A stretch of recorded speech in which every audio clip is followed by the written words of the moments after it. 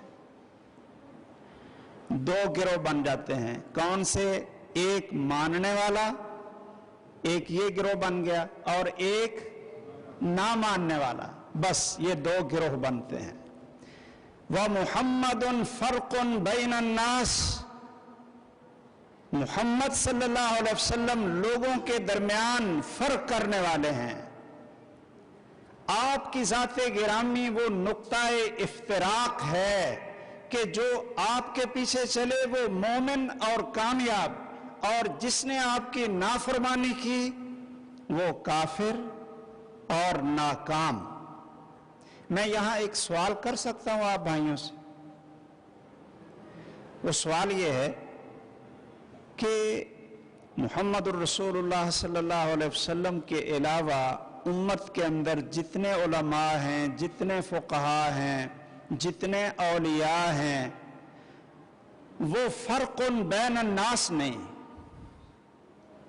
مثلا ایک بہت بڑے امام شافعی ہیں رحمہ اللہ، سنا نا جی نام ان کا، امام شافعی رحمہ اللہ، امام ابو حنیفہ رحمہ اللہ، امام بخاری رحمہ اللہ، امام مالک رحمہ اللہ، امام احمد بن حنبل رحمہ اللہ، یہ بڑے بڑے جلیل القدر ہستیاں ہیں نا، بڑے بڑے امام ہیں۔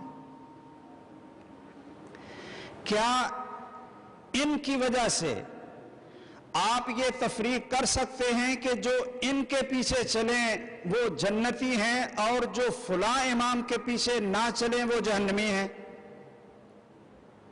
کیوں بھائی؟ یہ فرق کر سکتے ہیں؟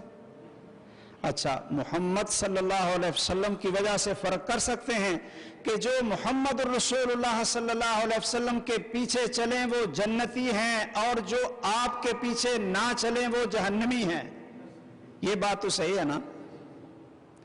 یہ کتنا فرق ہے کہ آپ کے بعد آپ کو یہ درجہ حاصل ہے کہ آپ کے پیچھے چلنے والے جنتی اور آپ کی نافرمانی کرنے والے جہنمی۔ کیا یہ مقام اور مرتبہ کسی اور امتی کو ہے، خواہ وہ کتنا بڑا عالم اور کتنا بڑا فقیہ اور مجتہد کیوں نہ ہو؟ او بھائیو، حضرت عبداللہ ابن عمر رضی اللہ تعالیٰ عنہ جنتی ہیں کہ نہیں؟ جنتی ہیں نا؟ اچھا، ان سے کسی نے کہا کہ آپ کے ابو جان کیا نام ان کا؟ ہاں جی، عمر بن خطاب رضی اللہ تعالیٰ عنہ۔ جب نام لیتے ہیں نا تو حقیقت ہے کہ اللہ نے ان کو وہ مقام دیا کہ ہم جب ان کا نام لیتے ہیں نا تو ہمارے اندر بھی کچھ نا قوت، جوش، جذبہ اور تھوڑا سا سر اونچا ہو جاتا ہے۔ عمر بن خطاب رضی اللہ تعالیٰ عنہ، یہ بات ہے کہ نہیں؟ ہیں جی، عمر بن خطاب رضی اللہ تعالیٰ عنہ۔ اچھا، ان کے بیٹے کو عبداللہ بن عمر رضی اللہ تعالیٰ عنہ کو کسی نے کہا کہ حج تمتع یعنی حج اور عمرہ اکٹھا ایک ہی سفر میں، پہلے عمرہ کر لیں پھر ساتھ حج کر لیں، یہ جائز ہے؟ انہوں نے کہا ہاں، رسول اللہ صلی اللہ علیہ وسلم نے اس کی اجازت فرمائی۔ دوسرے نے فٹ یہ آگے سے سوال کر دیا کہ آپ کے ابو جان تو اس سے منع کرتے ہیں، آپ کے ابو جان تو اس سے منع کرتے ہیں، تو اس عظیم بیٹے کا جواب کیا تھا یاد ہے آپ کو؟ بیٹا بھی بڑا عظیم اور باپ بھی بڑا عظیم، لیکن یہ اتھارٹی کہ فرق بین الناس، من اطاع محمدا فقد اطاع اللہ ومن عصى محمدا فقد عصى اللہ، یہ اتھارٹی کہ کسی کی بات اللہ کی بات بن جائے، اس کی اطاعت اللہ کی اطاعت اور اس کی نافرمانی اللہ کی نافرمانی، یہ اتھارٹی اگر اللہ نے کسی کو دی ہے تو وہ صرف اور صرف محمد الرسول اللہ صلی اللہ علیہ وسلم کو دی ہے۔ عظیم بیٹے نے کہا، عبداللہ بن عمر نے جب ان سے کہا کہ آپ کہتے ہیں رسول اللہ صلی اللہ علیہ وسلم نے اجازت دی ہے اور آپ کے ابو جان تو اس سے منع کرتے ہیں، تو انہوں نے کہا امر ابی یتبع امر ابی یتبع ام امر رسول اللہ صلی اللہ علیہ وسلم، کہ دین کے اندر میرے باپ کا حکم چلتا ہے یا رسول اللہ کا حکم چلتا ہے، بس یہ ہے جو کاش کہ ہمیں اس کی سمجھ آ جائے۔ پھر ہم نے جو مسلمانوں کے اندر یہ تفریق بنائی ہوئی ہے کہ یہ حنفی ہیں اور باقی سب گمراہ، یہ شافعی ہیں باقی سارے حق سے دور، یہ دیوبندی ہیں، یہ حنبلی ہیں، یہ مالکی ہیں، میرے بھائیوں ان سب ناموں کو چھوڑیں اور نسبت کریں کس کی طرف کہ جس کے نام سے دو گروہ بنتے ہیں جنتی اور جہنمی، اور وہ ہیں وَمُحَمَّدٌ فَرْقٌ بَيْنَ النَّاسِ، کہ محمد صلی اللہ علیہ وسلم لوگوں کے درمیان وہ فارق ہیں کہ ماننے والے جنتی اور نہ ماننے والے جہنمی۔ اطاعت اور اتباع کا یہ معنی ہے۔ کیا کوئی شخص کہہ سکتا ہے کہ کسی کی فرما برداری وہ اللہ کی فرما برداری ہے اور جو کچھ اس کی زبان سے نکلے گا حق کے علاوہ اور کوئی بات نہیں نکلتی؟ بھائی ماں اور باپ کی فرما برداری یہ ایک بڑی ضروری چیز ہے نا۔ اگر ابا جی کہتے ہیں کہ بس یہ دکان پہ بیٹھے رہو، اذان ہو جائے نماز کا وقت ہو تو یہ دکان نہیں بند کرنی، آپ نے نماز رہنے دو، تو باپ کی بات مانیں گے یا نہیں مانیں گے؟ اچھا ماشاءاللہ، بڑے پکے بندے نے بھائی۔ اچھا بات نہیں مانیں گے، کس کی بات مانیں گے؟ اللہ تعالیٰ کی بات مانیں گے۔ اگر ابو جان کہتے ہیں کہ ابھی تو آپ کی شادی نہیں ہوئی تو داڑھی رکھ لو گے تو کوئی رشتہ نہیں دے گا، تو اس لیے داڑھی مونڈ دو، جب نکاح ہو جائے گا پھر غور کریں گے کہ داڑھی رکھنی کہ نہیں، ابھی بابے بن جائیں گے داڑھی رکھ۔ تو اس نوجوان کو کیا کرنا چاہیے؟ ایک طرف باپ کی بات ہے، دوسری طرف اللہ تعالیٰ جو خالق ہے اور اللہ کے پیارے نبی محمد صلی اللہ علیہ وسلم ان کی بات ہے، تو زیادہ حق کس کا ہے؟ اللہ اور اس کے رسول صلی اللہ علیہ وسلم کا یا والد کا؟ دیکھ لیں۔ اچھا یہ بیوی اگر کہتی ہے کہ یہ کام مجھے اچھا نہیں لگتا اور اللہ اور اس کے رسول حکم دیتے ہیں کہ شادی یہ داڑھی رکھو، تو پھر کس کی بات ماننی چاہیے، بیوی کی کہ اللہ یا اللہ کے رسول کی؟ بھئی یہ باتیں نہیں آج سننی۔ اللہ کے رسول صلی اللہ علیہ وسلم کا حق دوسرا کیا ہے؟ اتباع اور اطاعت۔ اپنی سمجھ، اپنی عقل اور اپنے جذبات، اپنے مفادات یہ سب چھوڑ دیں۔ اچھا ایک مثال میں آپ کو دیتا ہوں، اتباع اور اطاعت کیا ہوتی ہے۔ آپ میں سے بہت سے بزرگوں نے حج کیا ہوگا، کیوں جی؟ حج کیا ہے نا؟ کئی بزرگوں نے کیا حج، یا حج نہیں کیا آپ میں سے کسی نے؟ کیا ہے۔ اچھا اللہ تعالیٰ جی سب کو توفیق عطا فرمائے۔ ربا تیرا گھر ویکھاں، تیرا در ویکھاں، تیرے در وچ رکھ رکھ سر ویکھاں، جتھے ایک نماز دی لکھ بن دی اوتھے عمرہ نگھان انہوں جی کردا ہے۔ جی بابا جی سمسام رحمہ اللہ، اللہ تعالیٰ ان کی قبر منور ہے جی۔ اچھا جب حج پہ جاتے ہیں نا تو 9 تاریخ کو عرفات کا دن، 9 تاریخ کو عرفات کا دن ہوتا ہے، وہاں عصر کی نماز کا وقت ظہر کی نماز کے ساتھ ہی ہو جاتا ہے، یعنی ظہر کی نماز کے ساتھ ہی عصر کی نماز پڑھ لیتے ہیں، ٹھیک ہے؟ اچھا، پھر جب وہاں سورج غروب ہو جاتا ہے عرفات کے میدان میں، تو وہاں سے چل پڑتے ہیں مزدلفہ کی طرف۔ مغرب کی نماز عرفات میں نہیں پڑھنی، نہ راستے میں پڑھنی ہے، مزدلفہ میں جا کر عشاء کی نماز کے ساتھ پڑھنی، ٹھیک ہے جی؟ یہ کس نے بتایا؟ رسول اللہ صلی اللہ علیہ وسلم نے۔ اچھا، اب اگر کوئی آپ سے کہے کہ جی عصر کی نماز اب نہ پڑھنا، شام کو پڑھ لینا، تو آپ مانو گے؟ آپ اس کو تسلیم نہیں کریں گے؟ کوئی آپ سے کہے کہ فجر کی نماز ظہر کے وقت پڑھ لو، تو آپ مانیں گے؟ نہیں، آپ کہیں گے رسول اللہ صلی اللہ علیہ وسلم نے جو کچھ فرما دیے ہم تو وہ کریں گے، آپ کیا نئی نئی باتیں سنا رہے ہیں؟ لیکن اگر ایک نماز اللہ کے رسول صلی اللہ علیہ وسلم اور صحابہ کرام نے دوسری نماز کے ساتھ پڑھی ہے، تو وہاں ہم سر جھکا دیں گے اور ہم کہیں گے کہ چونکہ رسول اللہ صلی اللہ علیہ وسلم نے ایسے کیا ہے، تو پھر یہ نہ آپ کہیں جی میرا دل نہیں مانتا، وہ میرے مولوی صاحب نے یہ نہیں کہا، وہ میرے امام صاحب نے یہ نہیں کہا۔ آپ نے 9 عرفات کو 9 تاریخ کو عرفات کے دن عصر کی نماز ظہر کے ساتھ ہی پڑھ لی، اور شام تک پھر عرفات کے میدان میں دعائیں کرتے رہے، روتے رہے، اللہ سے مانگتے رہے، اور جب سورج غروب ہو گیا تو اسی وقت مغرب کی نماز نہیں پڑھی، مغرب کی نماز نہیں پڑھی،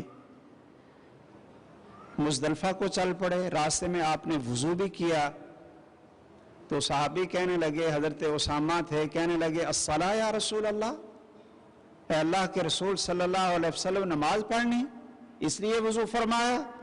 کہا نہیں، الصلاۃ امامک، نماز یہاں نہیں، نماز یہاں نہیں۔ کئی ہمارے بھائی ادھر سے جاتے ہیں نا بزرگ، وہ کہتے ہیں کہ نہیں جی ہم تو عصر کی نماز عصر کے وقت میں پڑھیں گے۔ او بھائی، جس ہستی نے عصر اور ظہر کی نماز کے اوقات متعین کیے ہیں، اسی ہستی نے 9 عرفات 9 ذوالحجہ کو عرفات کے میدان میں اسی ہستی نے عصر کی نماز ظہر کے ساتھ پڑھی ہے۔ جس ہستی نے یہ فرمایا کہ سورج غروب ہوتا ہی جائے تو مغرب کی نماز پڑھ لو، اسی ہستی نے وہاں عرفات میں مغرب کی نماز نہیں پڑھی، راستے میں نہیں پڑھی، عشاء کے ساتھ جا کر مزدلفہ میں پڑھی ہے، تو اتباع کا پھر کیا تقاضا تھا کہ جیسے رسول اللہ صلی اللہ علیہ وسلم کرتے جائیں ویسے کرتے جاؤ۔ یہ نہ کہو جی میرے جو بڑے تھے وہ اس طرح نماز پڑھتے تھے۔ اب اگر آپ کو صحیح بخاری سے، صحیح مسلم سے صحیح احادیث آپ کو میں سناؤں، حوالہ دے کر سناؤں، حوالہ دے کر، ٹھیک ہے، کتاب کا، صحابی کا نام، اور ان کتابوں کا کہ جن کی صحت پر ساری امت کا اتفاق ہے کہ سید کائنات رحمت للعالمین محمد الرسول اللہ صلی اللہ علیہ وسلم اس طرح نماز پڑھتے تھے، تو کہیں ایسا نہ ہو کہ آپ کہیں کہ یہ نہ دل نہیں مانتا، کیونکہ ہمارے ابو جان، ہمارے بابا جان، دادا جان، دادی جان، نانا جان، بڑے بزرگ فلاں تھے، وہ تو ایسے نہیں پڑھتے تھے۔ یہ جیسے آپ حدیث سنا رہے ہیں، کیا رسول اللہ صلی اللہ علیہ وسلم کا یہ حق نہیں آپ کے اوپر اور ہم سب کے اوپر کہ جب حدیث آپ سن لیں تو پھر ساری باتیں چھوڑ دیں؟ میں ایک حدیث سناتا ہوں تاکہ ذرا یہ نا عملاً اس کی سمجھ آ جائے۔ سیدنا عبداللہ بن عمر، ایک سیدنا مالک بن حویرث، سیدنا وائل بن حجر، سیدنا علی مرتضی رضی اللہ تعالیٰ عنہ، سیدنا محمد بن مسلمہ، 5 اور 10 صحابہ 15 اور پھر سیدنا ابو بکر رضی اللہ تعالیٰ عنہ، سیدنا عمر بن خطاب رضی اللہ تعالیٰ عنہ، یہ سب صحابہ کہتے ہیں جب رسول اللہ صلی اللہ علیہ وسلم نماز شروع کرتے تو آپ ہاتھوں کو اٹھاتے نماز شروع کر لیتے، اللہ اکبر۔ جب آپ رکوع کو جاتے تو اللہ اکبر کہہ کر ہاتھ اٹھاتے، جب آپ رکوع سے سر اٹھاتے تو سمع اللہ لمن حمدہ کہتے اور ہاتھ اٹھاتے۔ یہ حدیث ہے صحیح بخاری میں، صحیح مسلم میں اور ساری اصول ستہ کی کتابوں میں۔ اس کو بیان کرتے ہیں عبداللہ بن عمر، وائل بن حجر، مالک بن حویرث اور دوسرے صحابہ کرام۔ اب ہمیں کیا کرنا چاہیے؟ کیوں جی؟ جب حدیث سن لیں سمعنا واطعنا، مان لیا جی، مان لیا۔ جب آپ کی حدیث آ جائے، آپ کا فرمان آ جائے، تو پھر اور کون سی ہستی ہے کہ جس کی بات کو ترجیح دی جائے؟ ہم کون ہیں کہ ہم کہیں جی اتنے سال ہو گئے ہم ایسے ہی نماز پڑھتے رہے تو ہماری پہلی نمازیں وہ کہاں گئیں؟ تو بھائیوں، پہلی نمازوں میں تو پتہ نہیں چلا تھا کہ رسول اللہ صلی اللہ علیہ وسلم کی نماز کا طریقہ کیا ہے۔ جب پتہ چل گیا اسی وقت عمل کرنا، اس حق کو ادا کرنا ہمارے اوپر واجب ہو گیا۔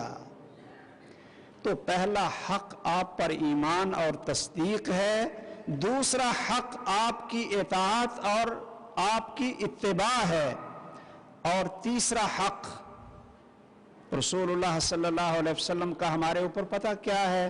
تیسرا حق بھائیو وہ یہ ہے کہ تمام کائنات میں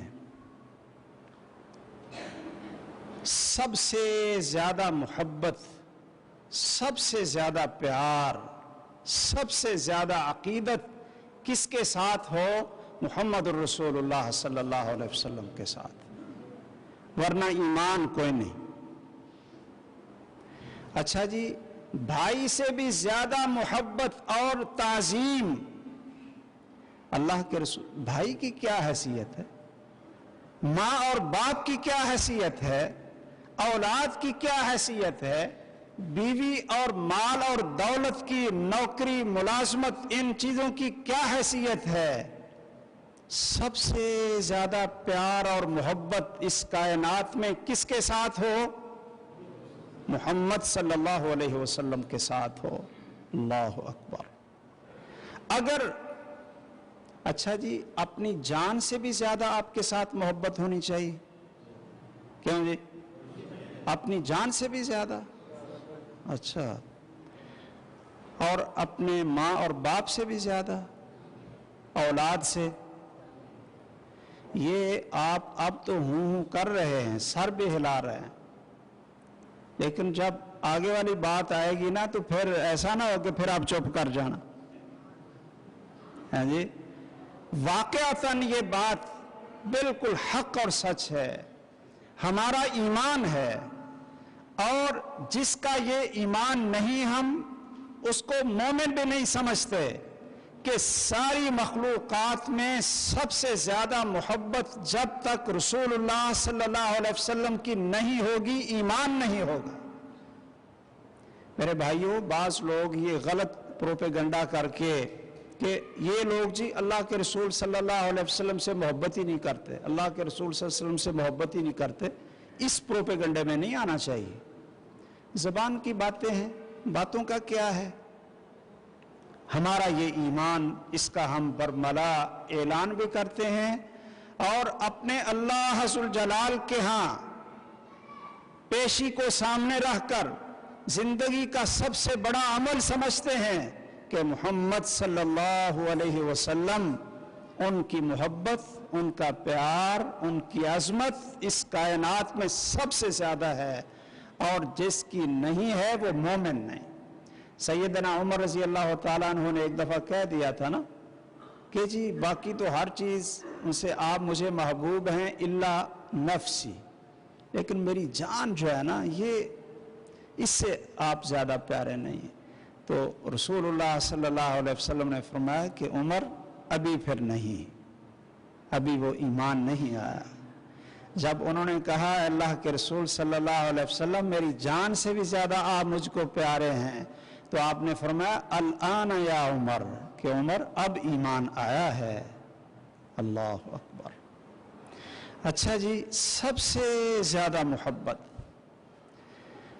تو محبت کا تو پھر یہ تقاضا ہوتا ہے کہ سارے کے سارے ایک طرف ہوں اور محبوب کی بات ایک طرف ہو. تو کس کی بات مانیں گے؟ جس کے ساتھ محبت ہے. اللہ اکبر. اچھا جی، ایک ہوتا ہے کہ آپ محبت کریں، اور ایک یہ ہے کہ آپ کے ساتھ بھی محبت کی جائے. اس لیے علماء کہتے ہیں نا کہ لیس الشأن ان تحب وانما الشأن ان تحب. او بھائیو، کمال یہ نہیں کہ آپ محبت کا دعویٰ کریں، کمال یہ ہے کہ آپ محبت کا دعویٰ کریں اور ساتھ انما الشأن ان تحب، کہ آپ محبوب بھی بنیں.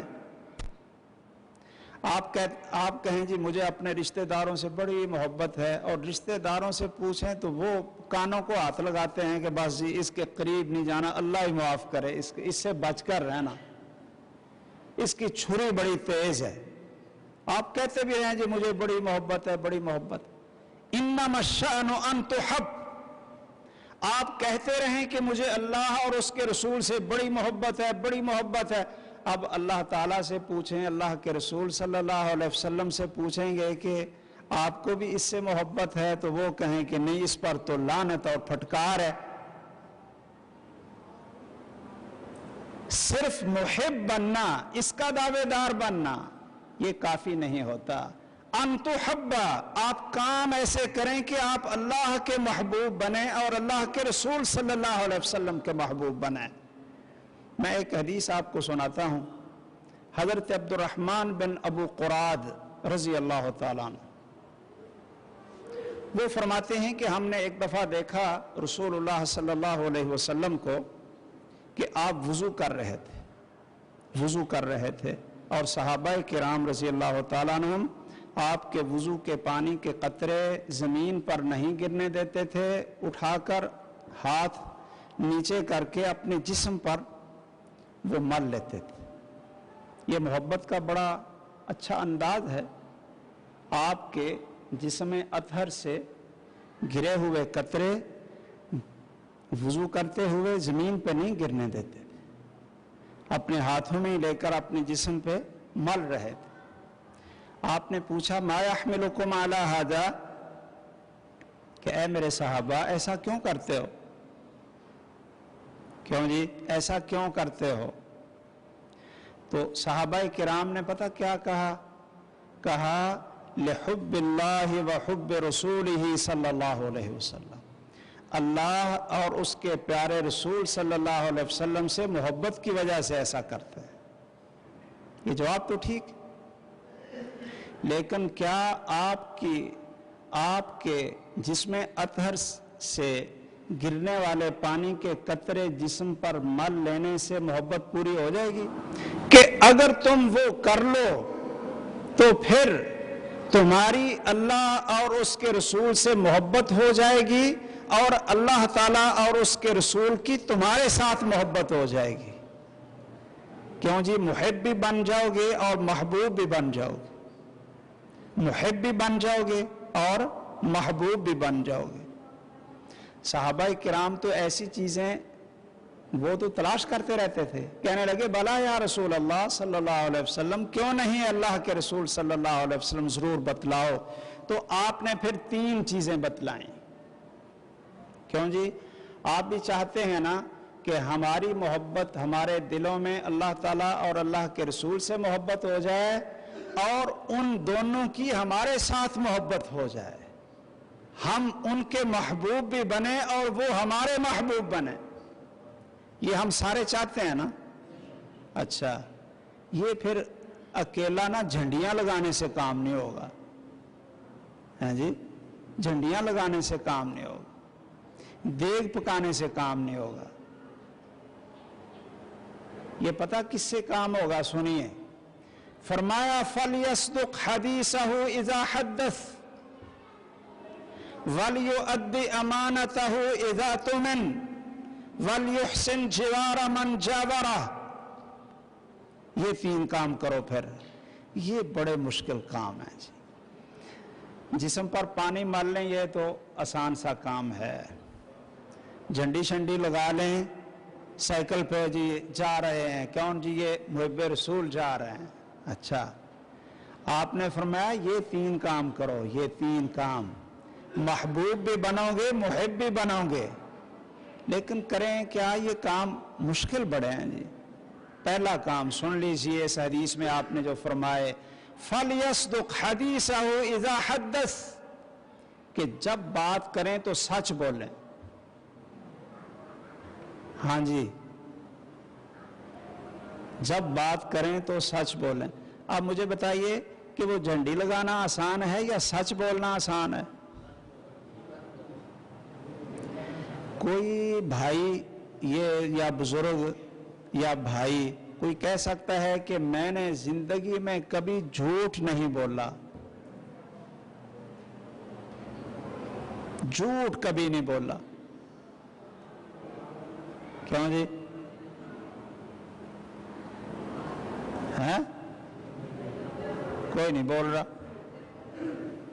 یہ بابا جی سوچ رہے ہیں کوئی کہ میں یعنی بابا جی کو پوچھ رہے ہیں اپنے ساتھی سے کہ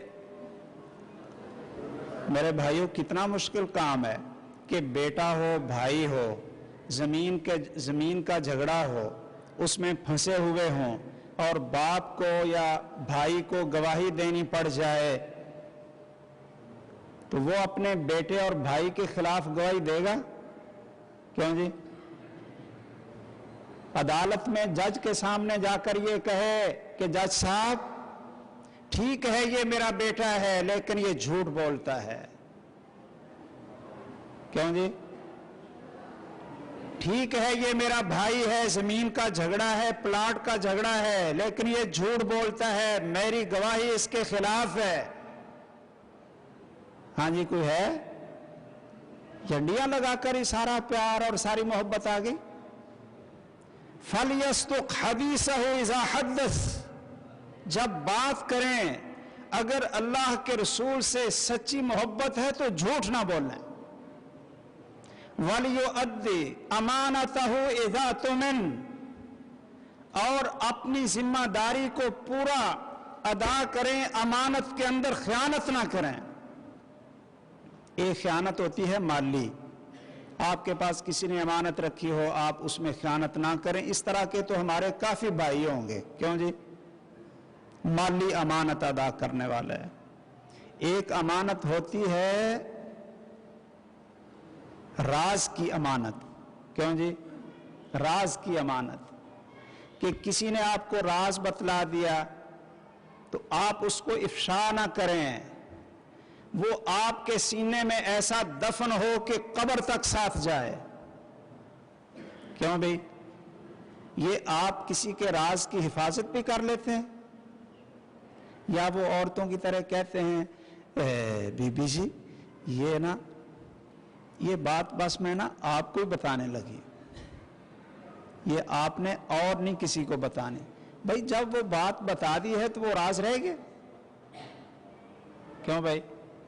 آپ کہتے ہیں بھائی جان میرے دوست بس میں آپ کو ہم راز سمجھ کر یہ بات بتا رہا ہوں، یہ ایسا خائن ہے، خائن بددیانت ہے، اور ویسے اس کے دوست کو چاہیے کہ وہ اگر واقعتاً اس کا دوست اور خیر خواہ ہے نا تو اس کو کہے کہ جھوٹ بکتے ہو، اگر تم مجھے ہم راز سمجھتے تو یہ کسی کا راز آگے بتا رہے ہو تو میرا راز بھی کسی کو آگے بتا دو۔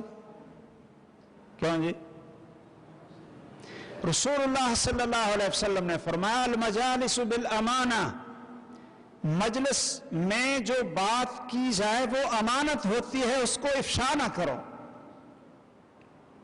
اور آپ نے فرمایا کہ جب کوئی آپ کا بھائی آپ سے بات کر رہا ہو اور وہ بات کرتے ادھر ادھر دیکھ رہا ہو تو سمجھ لو کہ یہ راز کی بات کر رہا ہے.